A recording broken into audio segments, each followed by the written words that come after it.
India Bangladesh friendship pipeline প্রকল্পের মাধ্যমে দিনাজপুরের পার্বতীপুরে এসে পৌঁছেছে ৭,০০০ মেট্রিক টন ডিজেল। সকাল ১০টার দিকে পার্বতীপুরে অবস্থিত প্রকল্পের রিসিভ টার্মিনালে আসে চালানের পুরো জ্বালানি। বিষয়টি নিশ্চিত করেছেন Parbatipur railhead oil ডিপোর in charge Ahsan Habib.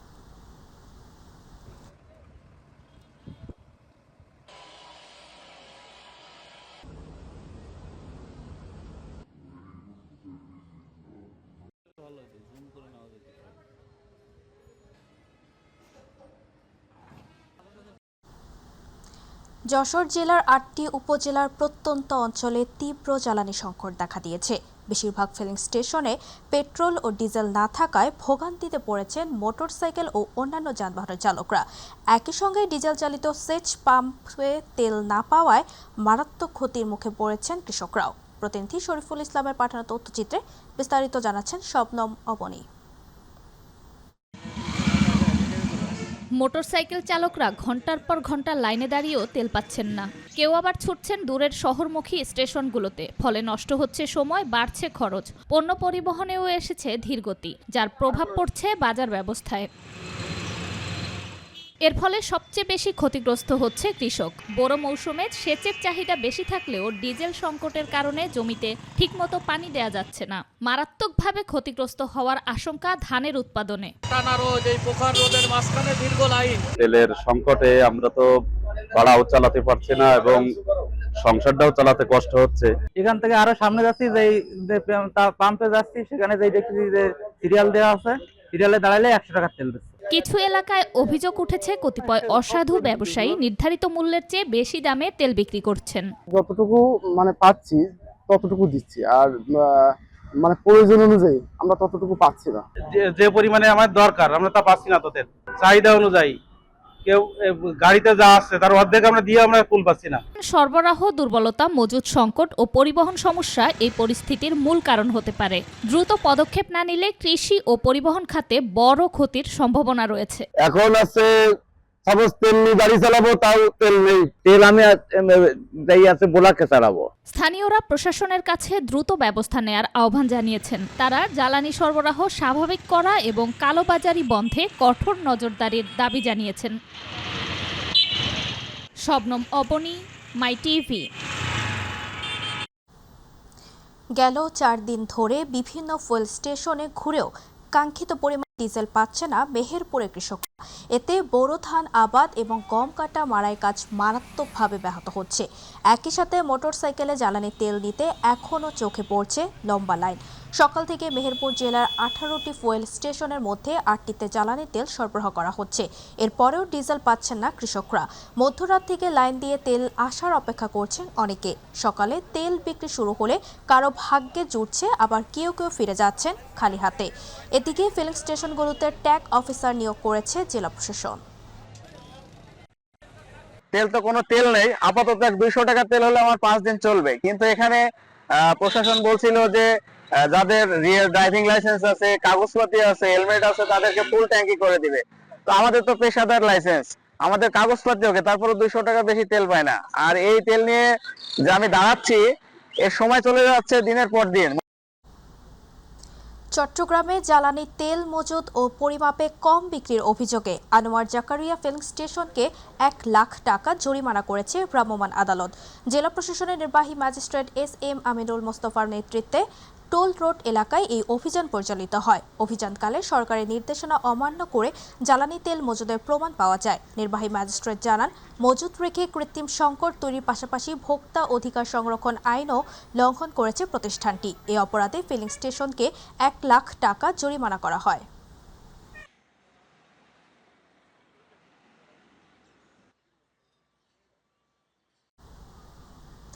সিলেটে জ্বালানি তেল নিয়ে চলমান অস্থিরতা দূর করতে বিজিবি সহ সংশ্লিষ্ট সব সংস্থা কাজ করছে। বর্ডার গার্ড বাংলাদেশ জানিয়েছে, জ্বালানি তেলের কোনো সংকট নেই এবং ডিপো থেকে নিয়মিত সরবরাহ চলছে। পদ্মা ওয়েল ডিপোতে এক প্রেস ব্রিফিংয়ে 48 বিজিবির অধিনায়ক লেফটেন্যান্ট কর্নেল নাজমুল ইসলাম এ তথ্য জানান। তিনি বলেন, পেট্রোল পাম্পগুলো নির্ধারিত সময় ও পরিমাণ অনুযায়ী তেল সংগ্রহ করছে। অ্যালটমেন্ট চার্ট অনুযায়ী সরবরাহ হওয়ায় অনিয়মের সুযোগ নেই।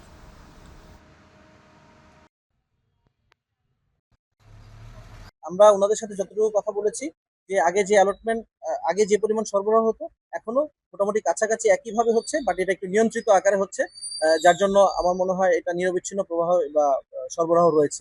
মার্চ থেকে আমরা ডিপ্লয়েড হয়েছি এবং এরপর থেকে আমরা এই ধরনের কোনো কার্যক্রম পরিলক্ষিত হয় না। যদি এর আগে হয়ে থাকে হয়তোবা যারা এই অপচেষ্টা করছিল তাদেরই হয়তো একটা প্রয়াস ছিল, বাট এটা এখন পর্যন্ত আমি বলতে পারি এই অপচেষ্টা বন্ধ হয়েছে এবং এটা কোনোভাবেই আমরা এটা অ্যালাউ করব না। ময়মনসিংহ নগরীর বিভিন্ন এলাকায় জ্বালানি সরবরাহে অস্থিরতা এখনও কাটেনি। অধিকাংশ পেট্রোল পাম্পের সরবরাহ বন্ধ থাকায় তেলের সন্ধানে এক পাম্প থেকে অন্য পাম্পে ছুটছেন গ্রাহকরা। যেসব পাম্প খোলা রয়েছে সেগুলোতে রয়েছে দীর্ঘ লাইন। ঘন্টার পর ঘন্টা অপেক্ষা করেও অনেককে তেল না পেয়ে ফিরতে হচ্ছে। আজ সকাল থেকে নগরীর পুলিশ লাইনস, টাউন হল মোড় ও বাইপাস সহ বিভিন্ন এলাকায় বেশ কয়েকটি পাম্প সাময়িকভাবে বন্ধ রয়েছে। খোলা পাম্পগুলোর সামনে সকাল থেকে সারিবদ্ধভাবে দাঁড়িয়ে আছে বাস, ট্রাক, মোটরসাইকেল ও ব্যক্তিগত গাড়ি। বাইপাস গিয়ে ওখানে বন্ধ পাইছি, তারপর ওখান থেকে এখানে আসলাম, এখানেও বন্ধ। আসলে যদি এই প্রশাসনের নাকের ডগায় এরকম যদি বন্ধ থাকে তাহলে অন্যান্য জায়গায় যেখানে প্রাইভেট প্রশাসনের লোকজন নাই তাহলে ওখানে কি অবস্থা হবে? প্রত্যেকটা পাম্পের মধ্যে কোনো তেল নাই এটা বলতেছে সরকার, বলছে তেল আছে পর্যাপ্ত পরিমাণে, কিন্তু পাম্পওয়ালারা বলছে যে না তেল নাই। প্রশাসন যদি পদক্ষেপ নেয় তাহলে মনে হয় এটা একটা ব্যবস্থা হইতো আর কি। যদি ডিপু থেকে আমাদেরকে ফোন দেয় যে তেল আছে তাহলে তেল পাবো, যদি না ফোন দেয় তাহলে পাইতাম না। সব কিছু আমাদের সব ডিটিপিটি করা আছে, যদি তেল দেয় তারা ফোন দিব, ফোন দিলে আমাদের তেল আসবে। চুয়াডাঙ্গার আলমডাঙ্গা উপজেলা পরিষদ চত্বরে ফুয়েল কার্ড নিতে এসে বখতিয়ার হোসেন নামে এক ব্যক্তির মৃত্যু হয়েছে। সকাল 9টার দিকে আলমডাঙ্গা উপজেলা পরিষদ চত্বরে ফুয়েল কার্ডের জন্য লাইনে দাঁড়িয়ে থাকা অবস্থায় তীব্র গরমে অসুস্থ হয়ে পড়েন বখতিয়ার হোসেন। পরবর্তীতে আলমডাঙ্গা শহরের ফাতেমা ক্লিনিকে নিলে কর্তব্যরত চিকিৎসক তাকে মৃত ঘোষণা করেন। নিহত বখতিয়ার হোসেনের লাশ দাফনের জন্য তার নিজ গ্রাম বেধামারিতে নেওয়া হয়েছে। এ বিষয়ে আলমডাঙ্গা উপজেলা নির্বাহী কর্মকর্তা পান্না আক্তার জানান, তীব্র গরমে অসুস্থ হয়ে পড়লে তাকে দ্রুত ক্লিনিকে নেওয়া হয়, সেখানে স্ট্রোক করে তার মৃত্যু হয়।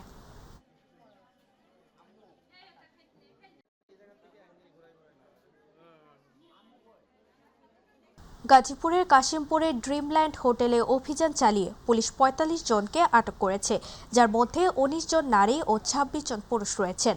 দীর্ঘদিন ধরে হোটেলটিতে অনৈতিক কার্যকলাপ ও মাদক সেবনের অভিযোগ থাকায় কাশিমপুর থানা অভিযান পরিচালনা করে। অভিযানে হোটেলের মালিক, ব্যবস্থাপক ও ম্যানেজারের সংশ্লিষ্টতার তথ্য পাওয়া গেছে।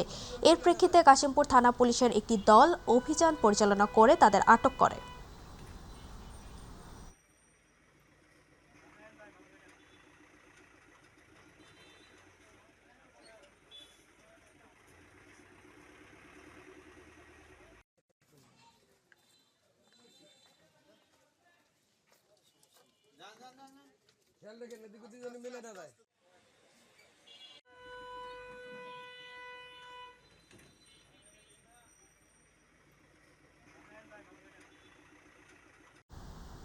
কক্সবাজারের টেকনাফে মালয়েশিয়ায় পাচারের উদ্দেশ্যে আটকে রাখা নারী ও শিশুসহ ৭ জনকে উদ্ধার করেছে কোস্টগার্ড।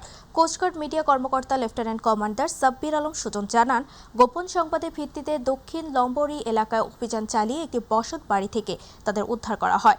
অভিযানের সময় পাচারকারীরা পালিয়ে যাওয়ায় কাউকে আটক করা সম্ভব হয়নি। ভুক্তভোগীরা জানায়, প্রলোভন দেখিয়ে তাদের সাগর পথে মালয়েশিয়া পাঠানোর চেষ্টা হচ্ছিল। উদ্ধারকৃতদের আইনগত ব্যবস্থা গ্রহণের জন্য টেকনাফ মডেল থানায় হস্তান্তর করা হয়েছে।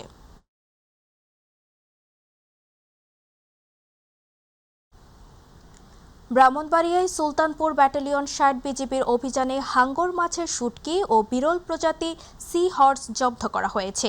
৬০ বিজিবির অধিনায়ক লেফটেন্যান্ট কর্নেল এস.এম. শরীফুল ইসলামের পাঠানো প্রেস বিজ্ঞপ্তি থেকে জানা যায়, ভোরে ব্রাহ্মণবাড়িয়ার সুলতানপুর ৬০ বিজিবির অধীন কুমিল্লার সংকুচাই এলাকায় অভিযান চালানো হয়। এ সময় বাংলাদেশ থেকে ভারতে পাচারকালে ৮৩ কেজি সামুদ্রিক হাঙ্গর মাছের শুটকি ও বিরল প্রজাতি সি হর্স জব্দ করা হয়। জব্দকৃত পণ্য কুমিল্লা কাস্টমসে জমা দেওয়ার কার্যক্রম প্রক্রিয়াধীন বলে জানান তিনি।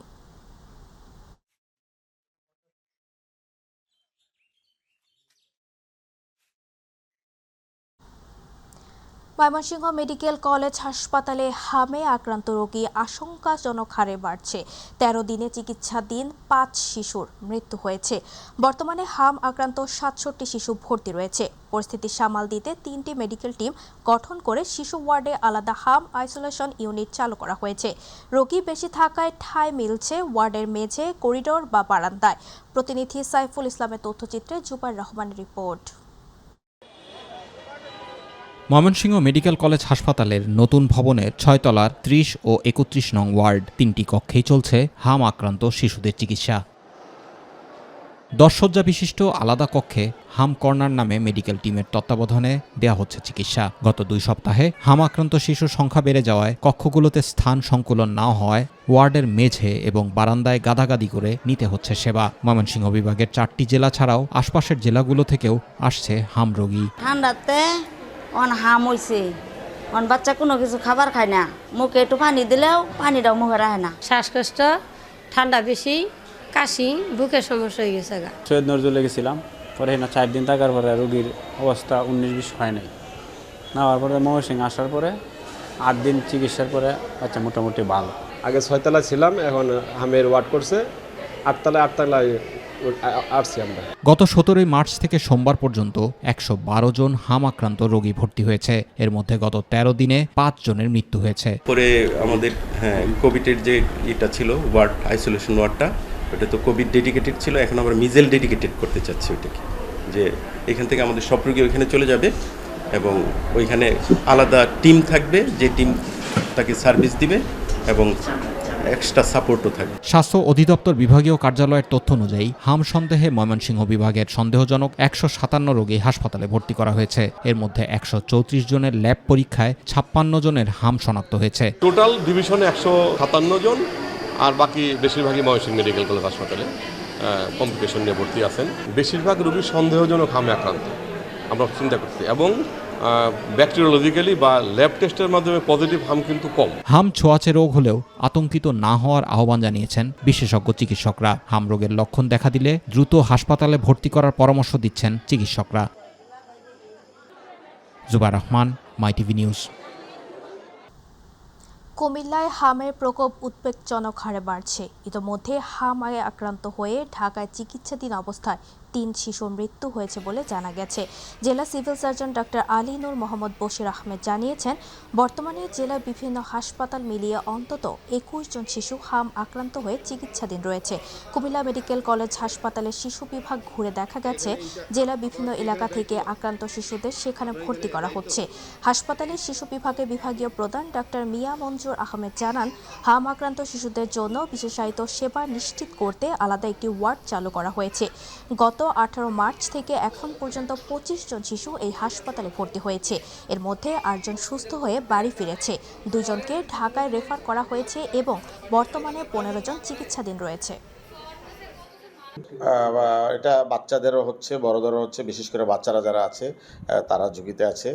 যদি জ্বর থাকে এবং সাথে শরীরে বিভিন্ন ধরনের দানাদার জিনিস, ছোট ছোট দাগের মতো দেখা যায়, সেই ক্ষেত্রে তখন তারা ডাক্তারের শরণাপন্ন হবে। তখন সেটাকে আমরা বলবো সাসপেক্টেড, এবং এটাকে তখন আমরা ব্লাড কালেকশন করে পাঠাবো। ওইখান থেকে যদি পজিটিভ হয় তাহলে হাম পজিটিভ, অথবা ধরতে হবে অন্য কোনো জ্বরের কারণে হয়তো সাথে র্যাশ আসছে। নেত্রকোনায় এখন পর্যন্ত 9 জন হাম রোগী শনাক্ত হয়েছে, যার মধ্যে 5 জন শিশু হাসপাতালে ভর্তি হয়ে চিকিৎসাধীন রয়েছে। জ্বর, সর্দি, কাশি ও শরীরে ফুসকুড়ি দেখা দেওয়ার পর পরীক্ষায় তাদের হাম শনাক্ত হয়। রোগটির প্রাদুর্ভাব মোকাবেলায় সদর হাসপাতালে আইসোলেশন ওয়ার্ড চালু করা হয়েছে। চিকিৎসকরা জানান, হাম অত্যন্ত সংক্রামক এবং টিকা না নিলে শিশুদের জন্য ঝুঁকিপূর্ণ। পরিস্থিতি নিয়ন্ত্রণে চিকিৎসা ও সচেতনতা কার্যক্রম জোরদার করা হয়েছে।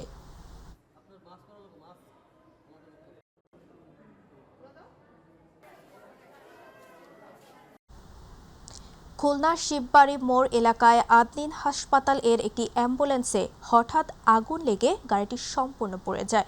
ঘটনার সময় অ্যাম্বুলেন্সে কোনো রোগী ছিল না, শুধুমাত্র চালক মোল্লা সোহাগ উপস্থিত ছিলেন। তিনি জানান, প্রথমে গাড়ির ভেতর থেকে অস্বাভাবিক গন্ধ পান এবং কিছুক্ষণের মধ্যে গাড়ির স্টার্ট বন্ধ হয়ে যায়। পরে পেছনে তাকিয়ে দেখেন আগুন দ্রুত ছড়িয়ে পড়েছে। তাৎক্ষণিকভাবে গাড়ি থেকে লাফ দিয়ে নেমে তিনি প্রাণে রক্ষা পান।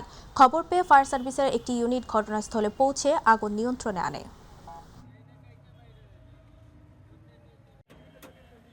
থেকে আগুনের তাপ, পরে দ্রুত আমি ওই আগুন থেকে তাকে গেট খুলে আর কি নেমে পড়ছি, দেখে আমার এহেন দিয়ে আগুনেরই পড়তেছি।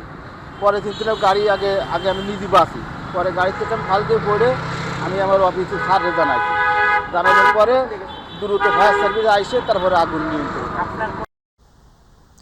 বরিশালের বাকেরগঞ্জে বরিশাল কুয়াকাটা মহাসড়কের আউলিয়াপুর এলাকায় একটি দ্রুত গতির বাস নিয়ন্ত্রণ হারিয়ে অটোরিকশা ও মোটর সাইকেলকে ধাক্কা দেয়। এতে ঘটনাস্থলে একজন নিহত হয় এবং গুরুতর আহতদের স্থানীয়দের সহযোগিতায় ফায়ার সার্ভিসের কর্মীরা উদ্ধার করে দ্রুত নিকটস্থ হাসপাতালে নিয়ে যায়। দুর্ঘটনার কারণে ঘণ্টাব্যাপী যান চলাচল বন্ধ ছিল, পরে পুলিশ এসে যান চলাচল স্বাভাবিক করেন। এ বিষয়ে বাকেরগঞ্জ থানার পুলিশ জানায়, ঘাতক বাস চালক পালিয়ে যায়, তাকে গ্রেফতারের চেষ্টা চলছে।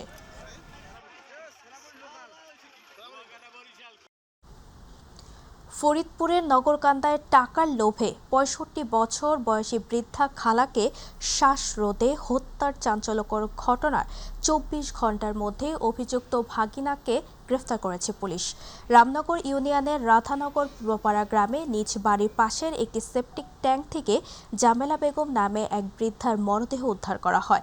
পরে পুলিশ ও ফায়ার সার্ভিস যৌথ অভিযানে মরদেহটি উদ্ধার করে। এ ঘটনায় নিহতের ভাই বাদী হয়ে হত্যা মামলা দায়ের করলে ফরিদপুরের সহকারী পুলিশ সুপার মাহমুদুল হাসানের নেতৃত্বে আজ মঙ্গলবার ভোরে অভিযান চালিয়ে চরভদ্রাসন উপজেলার গাজীরটেক গ্রাম থেকে নিহতের ভাগিনা আলমগীর হোসেনকে গ্রেফতার করা হয়। পুলিশ জানায়, ঋণগ্রস্ত আলমগীর প্রায়ই খালার কাছে টাকা চাইতেন। ঘটনার আগের রাতে তিনি খালার বাড়িতে অবস্থান করে গভীর রাতে শ্বাসরোধে হত্যা করেন এবং লাশ সেপটিং ট্যাঙ্কে ফেলে রাখেন।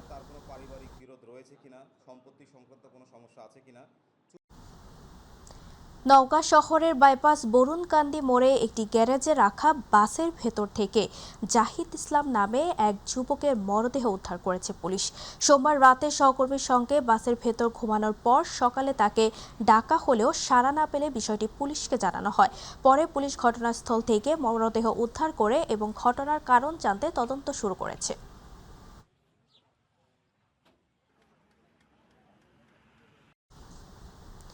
মুন্সিগঞ্জের লৌহজং উপজেলার মাওয়া এলাকায় পদ্মা নদীতে গোসল করতে নেমে নিখোঁজ হওয়া স্কুল ছাত্র আরাফাত হোসেনের মরদেহ ৪৩ ঘণ্টা পর পদ্মা সেতুর ৪ নম্বর পিলারের কাছ থেকে উদ্ধার করা হয়েছে। রোববার দুপুরে বন্ধুদের সঙ্গে নদীতে নামার পর প্রবল স্রোতে তলিয়ে যায় সে। খবর পেয়ে ফায়ার সার্ভিস ও কোস্টগার্ড উদ্ধার অভিযান চালায়। টানা ২ দিনের অনুসন্ধানের পর তার মরদেহ ভেসে উঠলে তা উদ্ধার করে পরিবারের কাছে হস্তান্তর করা হয়।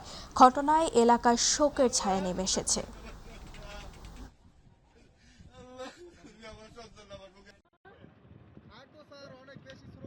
গাইবান্ধার সাদুল্লাপুরে উপজেলা আইন শৃঙ্খলা কমিটির মাসিক সভা উপজেলা পরিষদ সম্মেলন কক্ষে অনুষ্ঠিত হয়েছে। সভায় মাদক নির্মূল, জুয়া বন্ধে জিরো টলারেন্স, বাল্যবিবাহ প্রতিরোধ, চুরি ছিনতাই রোধে পুলিশি টহল জোরদার এবং যানজট নিরসনে বিভিন্ন গুরুত্বপূর্ণ বিষয়ে আলোচনা হয়। সহকারী কমিশনার ভূমি জসিমউদ্দিনের সভাপতিত্বে সভায় বক্তব্য রাখেন সাদুল্লাপুর থানা নবাগত ওসি AKM হাবিবুল ইসলাম, মৎস্য কর্মকর্তা সুমিতা খাতুন, কৃষি সম্প্রসারণ কর্মকর্তা সাবরিনা বিনতে জামান, আনসার ভিডিপির প্রশিক্ষক আক্ষি তমা।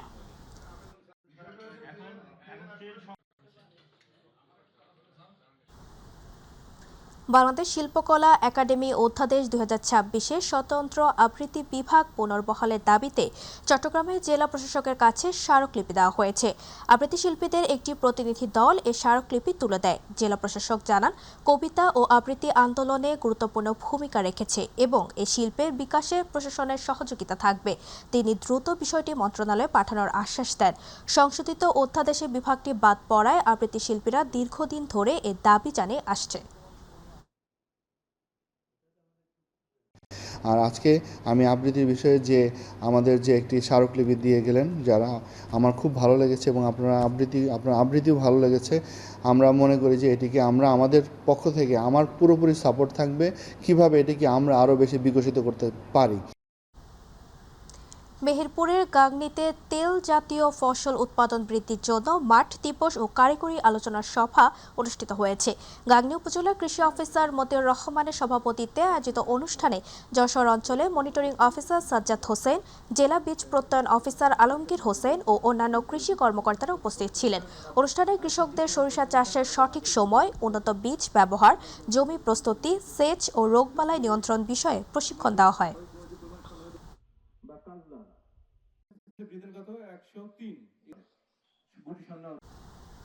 পঞ্চগড়ে যুব উন্নয়ন প্রশিক্ষণ কেন্দ্রে ৩ মাস মেয়াদী বিভিন্ন বিষয়ের উপর প্রশিক্ষণের সমাপনী ও সনদ বিতরণ অনুষ্ঠান অনুষ্ঠিত হয়েছে।